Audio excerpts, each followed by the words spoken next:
Assalamualaikum warahmatullahi wabarakatuh. Yang saya hormati Bapak Profesor Dr. Haji Rusnil MPD, Ibu Profesor Dr. Nur Ikrah Destitriati MD, dan Bapak Profesor Dr. Azwar Ananda MA, selaku pengasuh mata kuliah Analisis Pengelolaan dan Kebijakan Pendidikan. Yang saya hormati juga Bapak Ibu sekalian, teman-teman seperjuangan yang hadir dalam kuliah daring pada hari ini. Pertama, puji syukur, mari sama-sama kita panjatkan kepada Allah SWT karena kita masih diberi kesehatan, masih diberi kesempatan untuk bisa hadir pada siang hari ini. Salat wassalam juga kita sampaikan kepada junjungan kita Nabi besar Muhammad SAW. Allahumma shalli Muhammad wa ala ali Muhammad. Baiklah Bapak Ibu sekalian, pada kesempatan kali ini saya akan mempresentasikan makalah saya dalam PPT yang berjudul Leadership for Change Principle in a Culture of Change.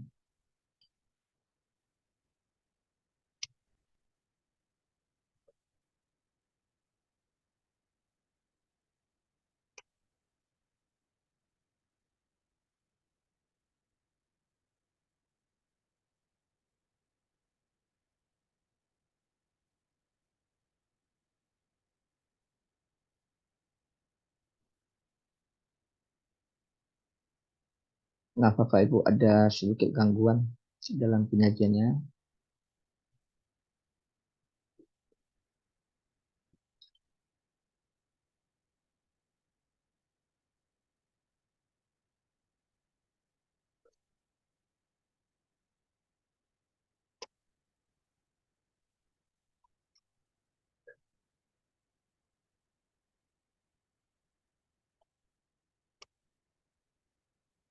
Baiklah, kita lanjutkan Bapak Ibu ya, kepemimpinan perubahan. Kepemimpinan untuk perubahan merupakan sebuah slogan yang sering kita dengar ya dalam pemilihan. Apakah itu sebuah organisasi, apakah itu dalam sebuah lembaga, dan sebuah pemilihan dalam dunia politik, ya, termasuk tentunya pemilihan kepemimpinan tingkat nasional. Seringkali dalam sebuah perubahan itu semua yang ingin tampil untuk memimpin itu tentunya memiliki semangat perubahan ya.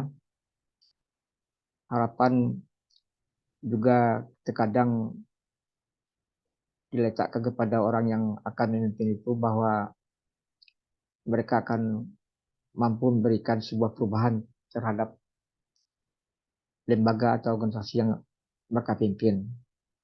Akan tetapi pertanyaan yang sering muncul adalah apakah pemimpin yang akan dipilih atau terpilih itu akan dapat membawa perubahan. Ini sebuah pertanyaan mendasar yang di dalamnya tentu saja ada keraguan, ada optimisme, ada keyakinan ya Bapak Ibu ya. Dan itu adalah hal yang wajar saja ya kalau memang orang banyak berharap dari seorang pemimpin yang baru ya, yang terpilih.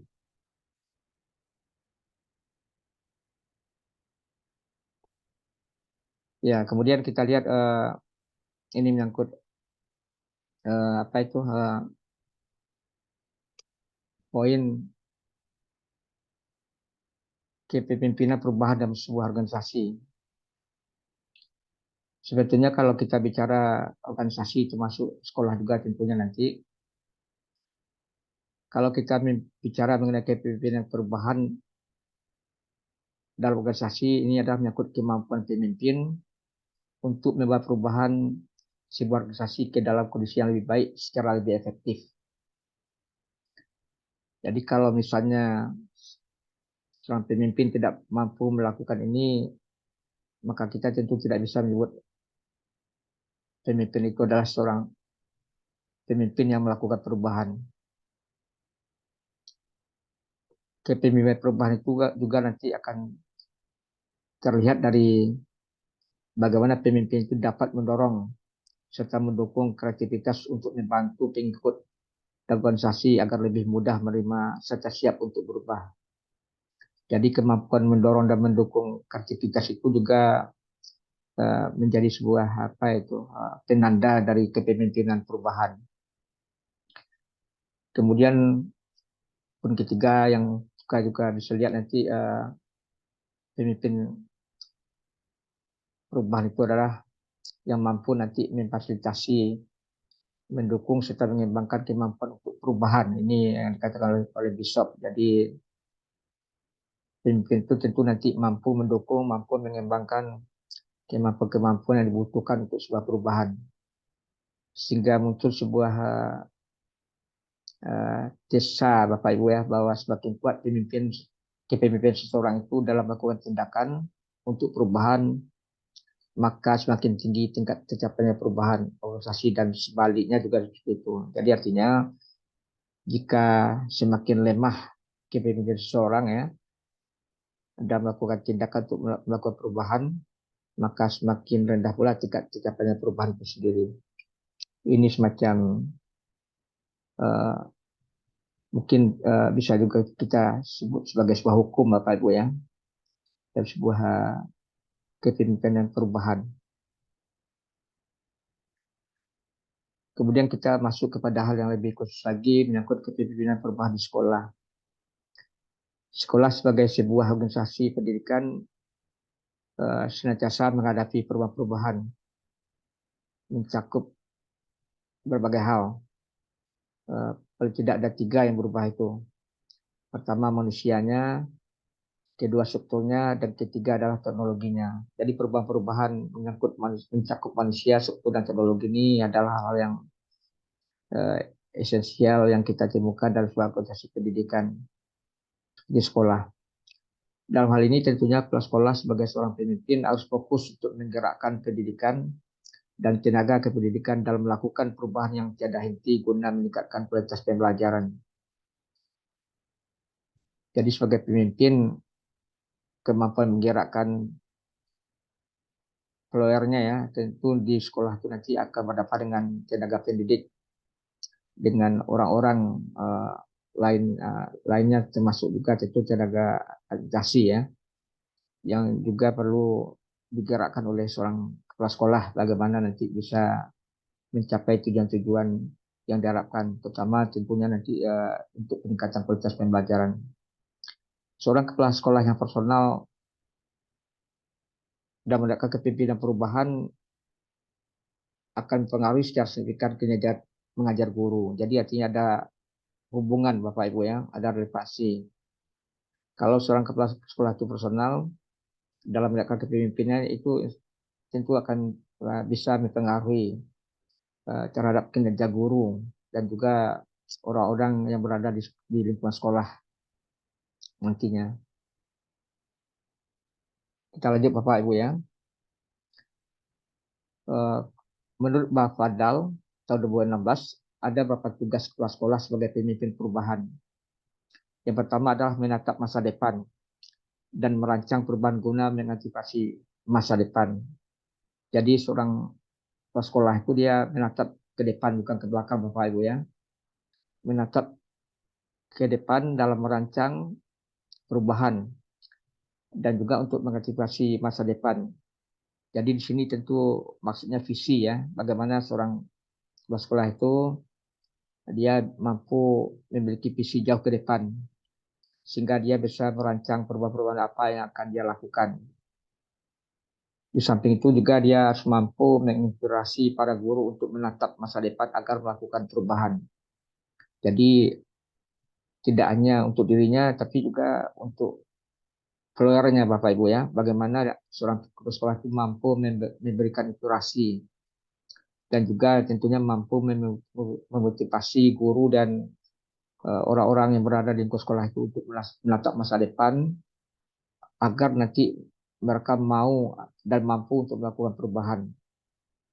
Di samping itu, seorang kepala sekolah yang dianggap sebagai pemimpin perubahan itu dia juga bisa menetapkan langkah-langkah strategis perubahan. Apa yang akan dia lakukan ke depan.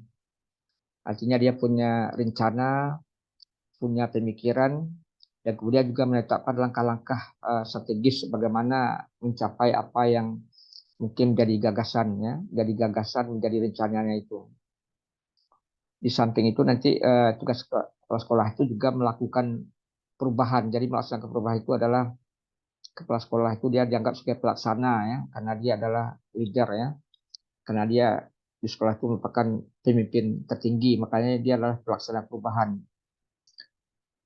Sejauh mana nanti followernya mau mengikuti dia itu kan juga sangat menentukan bagaimana sebagai seorang pelaksana perubahan itu dia mampu melakukan tugasnya secara baik. Di samping itu, seorang kepala sekolah itu juga harus mampu mengevaluasi dan merencanakan tindak lanjut.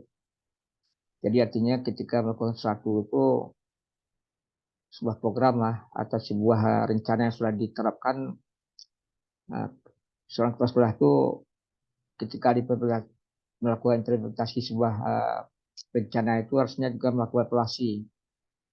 Evaluasi penting untuk melihat sejauh mana keberhasilan sebuah program yang sudah dilakukan, direncanakan itu, dan kemudian bagaimana rencana tindak lanjut yang dilakukan ya untuk lebih tercapainya sebuah visi, sebuah rencana yang sudah itu mungkin dirancang sejak awal oleh seorang kepala sekolah. Di dalam hal ini Bapak Ibu, seorang kepala sekolah itu yang kita sebut sebagai pemimpin perubahan itu mesti memiliki karakteristik uh, sebagai watak ya, sebagai sebuah sifat yang mungkin akan sangat menentukan kepada keberhasilan dia sebagai seorang pemimpin perubahan itu nanti. Yang pertama itu, seorang pemimpin itu harus memiliki nilai yang diperjuangkan dan memimpin untuk memperjuangkannya. Jadi seorang pemimpin tidak berangkat dari nol, artinya dalam pikirnya tidak mulai dari sesuatu yang tidak ada. Sebetulnya yang diharapkan di seorang pemimpin itu adalah pemikirannya, bagaimana dia memiliki sebuah visi ya, nilai yang mungkin nanti akan mampu untuk membawa sebuah lembaga, sebuah sekolah yang dipimpinnya itu ke arah lebih baik. Nilai-nilai yang akan diperjuangkan itu sebetulnya sudah dari awal dia miliki, dan itu nanti dia mencoba memimpin untuk memperjuangkannya. Apa yang dia itu pikirkan tentu nanti juga berdasarkan masukan-masukan dari yang lain ya Bapak Ibu ya. Tidak hanya pemikiran dia sendiri tentunya, tapi nilai-nilai apa yang dia perjuangkan itu harus dia yakini bahwa itu akan diwujudkan, dan dia harus memimpin untuk memperjuangkannya. Jadi pemimpin itu harus berada di depan, tidak boleh di belakang. Dan dia yang lebih dahulu melakukannya, jangan menunggu orang lain dahulu, artinya followernya. Di sini barangkali contoh perlu dilakukan, diberikan oleh seorang pemimpin menyangkut nilai-nilai yang akan dikembangkan dalam sebuah lembaga atau sekolah itu nantinya.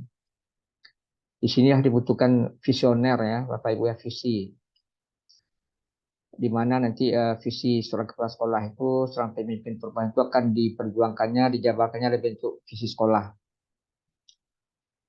Visi sekolah itu tentu nanti adalah sesuatu yang diletakkan di depan oleh seorang pemimpin, oleh seorang kepala sekolah yang tentu nanti ingin dicapai ya secara bersama oleh orang-orang yang berada dalam sebuah lingkungan organisasi termasuk sekolah.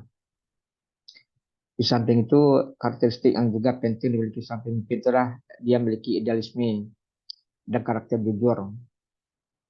Jadi idealisme ini ya perlu dimiliki Bapak Ibu ya. Kadang-kadang memang pemimpin yang idealis itu susah mencarinya, tetapi bagaimanapun idealisme itu akan menjadi sesuatu yang menjadi dasar orang untuk menilai seorang pemimpin. Apakah dia seorang yang pelin-pelan ya, tidak memiliki sebuah sikap yang jelas misalnya, kan itu akan jadi mungkin akan dilihat oleh orang-orang yang berada di lingkungan dia atau followernya. Di samping itu dia harus memiliki karakter jujur. Kejujuran ini hal yang penting ini. Kalau pemimpin tidak jujur, bagaimana nanti orang-orang yang akan dipimpinnya itu akan mengikuti dia ya. Di samping itu pemimpin juga cerdas. Cerdasnya penting ya, karena kecerdasan ini akan menjadi hal yang penting bagi seorang pemimpin itu untuk berpikir dan bertindak Nah, makanya nanti sang pemimpin juga harus pandai berkomunikasi dan dapat dipercaya. Komunikasi ini tentu nanti cara berhubungan dengan orang-orang yang berada di sekitar dia, termasuk followernya, dan juga mungkin orang-orang yang akan menjadi mitra dia sebagai pemimpin ya, yang berada di luar sebuah organisasi atau sekolah. Dan kemudian sang pemimpin itu dapat dipercaya, atau dalam bahasa agama kita itu kan amanah. Jadi kepercayaan itu nilainya sangat tinggi Bapak Ibu ya. Kalau orang tidak percaya, maka susah bagi seorang pemimpin untuk bisa diikuti. Jadi kepercayaan ini sesuatu yang penting yang dimiliki oleh sang pemimpin ya. Ini bisa dikatakan karakter dasar juga ya bagi sang pemimpin ya, agar dia bisa sukses mencapai apa yang dia inginkan, yang ingin dia bangun di sebuah lembaga atau sekolah nantinya. Kemudian Bapak Ibu, ada 4 strategi dalam melakukan perubahan organisasi nantinya yang harus dilakukan oleh seorang pemimpin. Jadi kalau perubahan-perubahan itu akan banyak sekali bisa dilakukan dalam sebuah organisasi, termasuk sekolah. Tapi kalau secara teoritisnya nanti perubahan itu akan mencakup misalnya perubahan struktur organisasi. Jadi struktur organisasi ini kalau seorang pemimpin itu betul-betul mampu melihat ya, mampu melakukan manajemen yang baik terhadap organisasi yang dipimpin, dia akan melihat pada struktur. Struktur itu mungkin mencakup jaringan yang ada dalam sebuah organisasi dan termasuk juga mungkin orang-orang berada di dalamnya. Jadi artinya struktur itu apakah akan dipertahankan atau akan dirubah itu sebetulnya menjadi apa itu menjadi perhatian bagi seorang pemimpin atau kepala sekolah. Terkadang kenapa sebuah organisasi itu tidak berkembang karena persoalannya di strukturnya.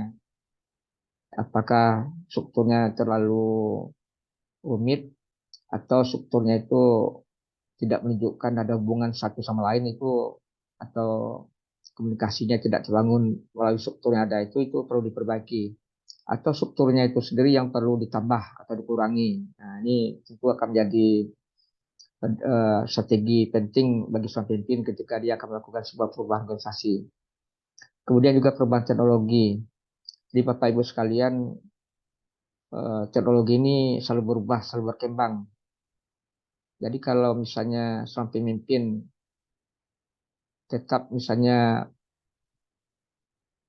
melakukan apa mempertahankan teknologi yang usang ya, sementara di dunia pendidikan di sekolah misalnya perubahan-perubahan itu diberikan pesatnya kan, itu tentu akan tertinggallah sebuah lembaga yang dipimpin oleh seseorang itu atau termasuk sekolah yang dipimpin oleh kepala sekolah. Jadi kemampuan kepala sekolah dalam melakukan perubahan teknologi ini atau paling tidak mengikuti perubahan teknologi ini juga penting. Sebagai contoh misalnya di sekolah itu kalau misalnya belum ada jaringan internet, sementara sekarang ini orang sudah mulai mengembangkan pembelajaran web itu kan akan menjadi masalah dia. Makanya di sini penting bagaimana seorang pemimpin itu memperhatikan hal yang seperti ini. Kemudian menyangkut perubahan tugas ini, jadi ini strategi yang penting juga bagi seorang pemimpin ya dalam melakukan perubahan. Jadi perubahan tugas ya, artinya mungkin saja struktur tidak berubah, tapi barangkali tugas yang diberikan kepada orang-orang yang berada itu bisa berubah atau bisa diperluas, bisa dipersempit, atau bisa dilakukan perubahan yang menyangkut apa yang harus dilakukan. Karena kadang-kadang tugas itu yang diberikan kepada seorang guru misalnya itu atau kepada candik kepada kepada orang-orang yang berada di lingkungan sekolah itu akan menentukan juga nanti atau akan mempengaruhi nanti terhadap sebuah sekolah itu. Ini kan kadang-kadang orang tidak tahu apa yang harus dia lakukan. Misalnya seorang tendik, dia kan tendik itu banyak Bapak Ibu ya, harusnya dia kan tahu posisinya sebagai apa dan apa tugas yang dia harus lakukan. Jadi kadang-kadang kenapa tidak jalan sebuah organisasi itu karena memang pembagian tugasnya tidak jelas ya. Siapa harus melakukan apa? Nah, ini penting ini. Pemimpin itu jangan melakukan tugas administrasi karena dia kan seorang manajer. Nah, jadi kadang itulah yang seringkali terjadi. Seorang pemimpin itu dia juga masuk urusan-urusan administrasi, Bapak Ibu ya. Tentu ini akan tidak pada tempatnya ya, karena ini akan pengaruhi kinerja apa namanya orang-orang berada di sekitar lembaga atau sekolah itu secara keseluruhan. Kemudian juga termasuk perubahan manusia, Bapak Ibu ya. Ini kan manusia ini kan termasuk salah satu komponen penting dalam sebuah organisasi atau termasuk sekolah. Kadang-kadang orang-orang berdalam sebuah lembaga itu termasuk ya apa itu namanya kadang-kadang dia sendiri menggerogoti sebuah organisasi itu bagaimana mungkin berkembang, bagaimana bisa berubah organisasi itu. Jadi artinya sebagai sebuah organisasi harusnya orang-orang beradanya di dalam itu harus menjadi sebuah teamwork ya, yang kuat ya, yang saling membantu, yang saling bekerja sama. Jadi ada kata ada yang tersendat itu berkali perlu lakukan perubahan orang-orang dalam sebuah organisasi itu. Makanya terkadang memang seorang pemimpin itu terkesan kadang tengah besi ya, memindahkan orang kepada posisi ini, ya ini segala macam itu kan kadang keadaan Bapak Ibu ya, tidak bisa dipertahankan ya, kenapa harus dipertahankan ya, karena sebetulnya tujuan organisasi ini kan harus dicapai secara bersama. Kalau ada yang mengganggu ya, gangguan dari orang-orang dalamnya itu harus diatasi cepat oleh seorang pemimpin. Kita lanjut Bapak Ibu ya. Ini menyangkut prinsip dalam budaya perubahan. Jadi artinya eh, seorang pemimpin itu ya Bapak Ibu ya, dia kan diharapkan bisa buat perubahan. Perubahan itu kan sebuah budaya sebetulnya. Termasuk juga mungkin membangun sebuah budaya baru ya Bapak Ibu ya. Eh, Tanpa budaya baru kadang perubahan itu sulit untuk diwujudkan. Ya karena ya misalnya cara bekerja secara itu Bapak Ibu, kalau cara bekerjanya itu tidak berubah eh, atau eh, mentalitas orang-orang yang berada di sebuah organisasi itu tidak berubah, sebuah sekolah itu tidak berubah, sulitlah bagi sebuah sekolah atau sekolah lembaga itu untuk apa namanya untuk bisa mencapai sebuah perkembangan yang baik ke depannya. Makanya di sini budaya perubahan itu penting. Nah, bagaimana prinsip yang harus dikembangkan oleh seorang pemimpin dalam budaya perubahan itu. Yang pertama, Bapak Ibu, dalam budaya perubahan, eh, seorang pemimpin itu harus bisa menangani perubahan.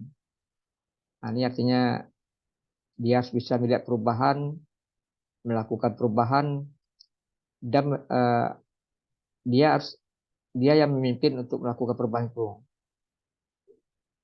Apalagi dalam dunia pendidikan hari ini perubahan itu sangat cepat, Bapak Ibu ya, dan juga sangat kompetitif ya. Nah, jadi kalau seorang kepala sekolah, seorang leader itu tidak mampu melakukan perubahan-perubahan secara baik menyangkut budaya ini bisa tertinggal ya Bapak Ibu. Kemudian untuk mengakomodir perubahan, seorang pemimpin itu dia bertanggung jawab memasukkan perubahan melalui aktivitas yang saling berhubungan. Jadi nanti artinya bagaimana perubahan-perubahan itu disinergikan dengan berbagai komponen yang ada di sebuah organisasi. Mungkin tujuannya, mungkin bangun organisasinya, ataupun budaya organisasi itu sendiri. Kita lanjut Bapak Ibu ya. Ini langkah-langkah kepemimpinan dalam budaya perubahan. Jadi ini semacam apa step ya. Jadi apa kira-kira yang harus dilakukan oleh seorang pemimpin dalam budaya perubahan itu. Ini tahap-tahapnya. Yang pertama itu eh, sebagai sebuah skenario ya Bapak Ibu ya. Seorang pemimpin itu harus membuat cakupan perubahan. Jadi apa lingkup perubahan yang akan dia lakukan. Hanya dia pikirkan secara baik.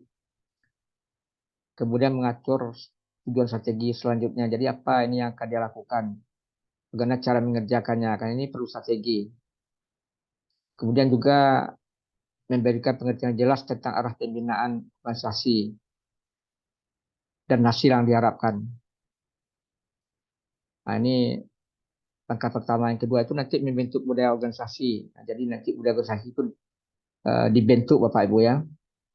Nah, dia tidak akan muncul sendiri ya. Jadi bagaimana nilai, sikap ataupun uh, cara kerja baru diterapkan oleh seorang pemimpin di sebuah lembaga, termasuk sekolah nanti itu kan sangat menentukan ya. Ini kan budaya organisasi ini. Sumbernya tentu dari visi, pelaksanaan, prinsip-prinsip dan ketekunan. Kemudian juga seorang pemimpin itu dia harus mampu menjalankan bangunan organisasi melalui pendidikan dan pengembangan kepemimpinan dan juga prinsip kepemimpinan dan ketekunan.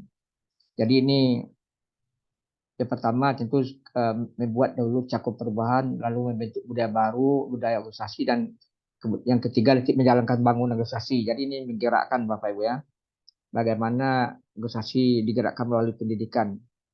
Nah, jadi artinya ini sebuah apa nih tahap yang harus dilakukan oleh seorang pemimpin ya, atau taruhlah sebagai oleh seorang kepala sekolah yang berada di sebuah lembaga pendidikan tertentu.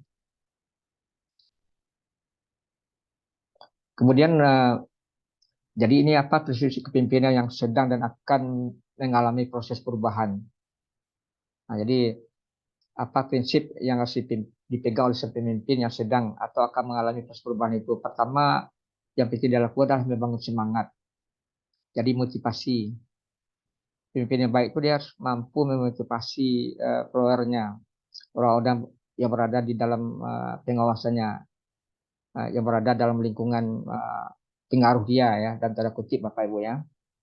Kemudian dia juga harus melakukan kerjasama ya, bekerja sama dengan siapapun ya. Jadi semuanya itu dirangkul.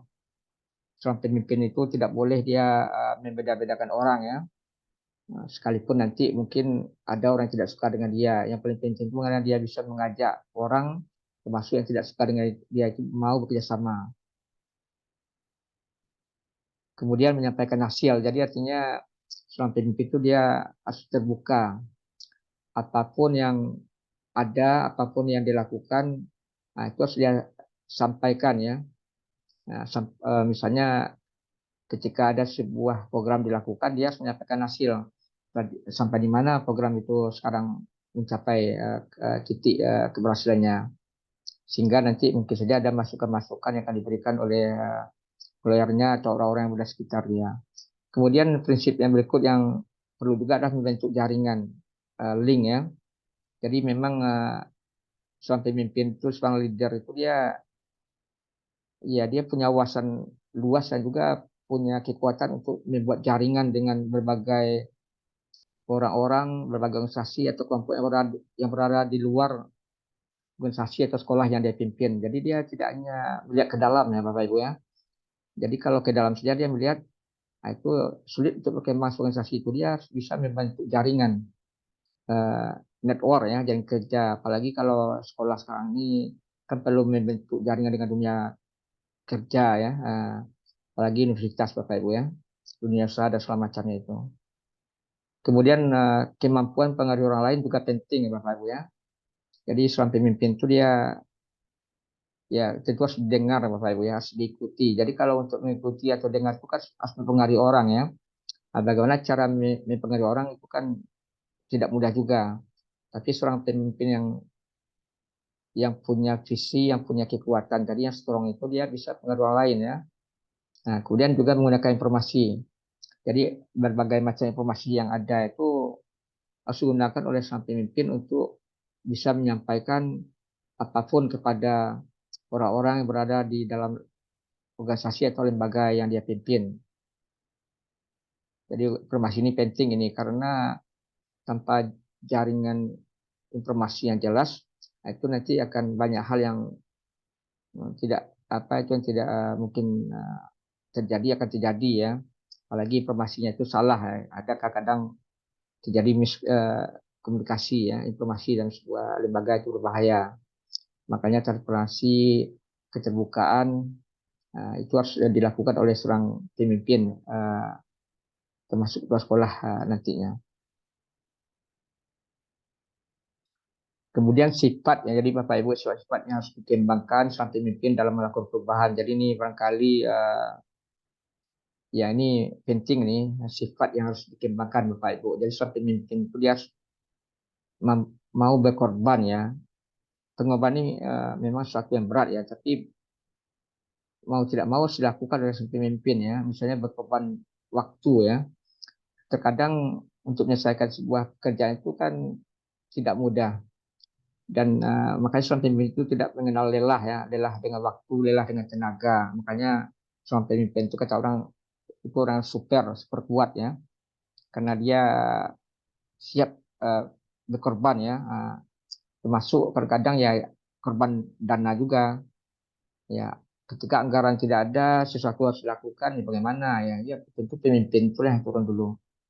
Jadi kalau tidak, tentu tidak jalanlah sebuah aktivitas atau program yang direncanakan. Ya termasuk misalnya di UMP ini apapun yang kita lakukan kadang-kadang kan harus nunggu dana dulu. Tapi untuk sampai ke situ ditunggu dana itu tidak mungkin jalan ya, apa yang sudah diprogramkan. Mau tidak mau itu di situ dibutuhkan pengorbanan dari sang pemimpin ya. Bagaimana dia mau terlebih dahulu mendanai apa kegiatan yang dianggap penting itu. Lalu pengayoman ya, mengayomi ini artinya melindungi. Siapapun yang berada dalam sebuah lembaga yang dipimpin oleh sang pemimpin itu, termasuk sekolah ya, tentunya harus dilindungi. Ya, jadi ini penting ini. Berarti ini seorang pemimpin itu dia harus memiliki apa, sikap paternalistik, artinya menjadi orang tua yang baik ya untuk semuanya. Kemudian yang penting lagi seorang pemimpin terus memiliki sifat berani mengambil keputusan. Jadi tidak boleh ragu-ragu Bapak Ibu ya. Ya, sebab seorang pemimpin yang ragu itu bisa diombang-ambingkan oleh followernya. Jadi ketika sebuah keputusan diambil ya harus berani ya. Apakah baik baik untuk orang atau mungkin ada yang terkena dengan sebuah keputusan itu terus harus dilakukan juga. Misalnya bagaimana seorang kepala sekolah itu menegur guru yang tidak disiplin, misalnya kan, atau menegur mungkin pegawai yang tidak bekerja sepenuh hati, yang asal-asalan saja itu, yaitu atau kalau perlu ada yang melakukan tindakan tidak apa melanggar etik itu bisa diberi sanksi, misalnya ya diistirahatkan atau ya mungkin termasuk juga ya ini kan kalau apa namanya memecat itu kan sebetulnya kata-kata yang sangat, tapi kalau memang dibutuhkan ya itu harus dilakukan oleh seorang pemimpin. Kemudian yang penting lagi sifat seorang pemimpin itu dia memiliki kemauan dan ketulusan berbagi dan keberagaman. Jadi artinya sebuah sekolah, sebuah lembaga itu kan kadang tidak hanya satu kelompok, banyak kelompok itu bisa atas dasar ideologi partai misalnya Bapak Ibu ya, ada atas dasar kepercayaan. Bagaimana seorang pemimpin itu dia tidak melihat kelompok-kelompok yang ada dan tidak berada hanya di satu kelompok atau di satu apa keyakinan sesuai dengan dia. Dia harus berbagi ya, dan jadi kemauan dia berbagi dan keberagaman itu penting untuk bisa berjalannya secara baik sebuah organisasi atau lembaga yang dia pimpin itu ke depannya. Nah, ini Bapak Ibu ya, strategi budaya dan menghadapi perubahan. Jadi artinya ini apa strategi budaya yang harus dilakukan oleh seorang pemimpin dalam menghadapi perubahan. Yang pertama itu yang penting adalah mengimplementasikan strategi baru yang berhubungan dengan visi misi dan norma-norma organisasi. Bagaimana nanti implementasi ini kan pelaksanaan. Jadi strategi baru perlu dirancang yang nanti berhubungan dengan visi misi dan norma-norma yang baru ya, yang dibangun bersama ya oleh kepala sekolah atau oleh seorang pemimpin apapun nanti. Kemudian sinergistik ya, jadi bersinergi dan fokus menghadapi kultur ya. Jadi artinya kultur baru yang dikembangkan itu jangan setengah. Jadi kalau seorang kepala pemimpin itu akan melakukan sebuah budaya baru, kultur baru, dia harus fokus ke situ. Ya seperti di Universitas Padang sekarang ini kan banyak budaya baru yang dikembangkan, misalnya bagaimana seorang dosen itu melakukan penelitian dan riset dan melakukan apa namanya menulis artikel. Nah, jadi tidak hanya sekedar mengajar, itu kan kultur baru yang harus ditumbuhkan, walaupun nanti itu akan banyak kesukaran juga.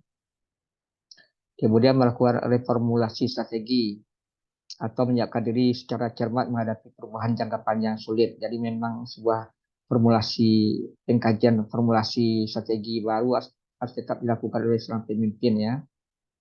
Karena perubahan-perubahan jangka panjang itu tentu memerlukan waktu ya, dan mungkin saja akan terjadi perubahan strategi di dalam perjalanan ya.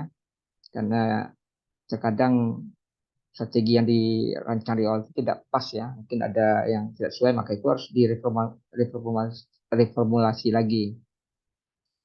Lalu kemudian kesesuaian potensi kultur dengan perubahan. Jadi artinya memang perlu juga ada disesuaikan kultur dengan perubahan ya. Jadi kita juga harus melihat kemampuan ya, kemampuan adaptasi dari follower kita, kita memimpin ya.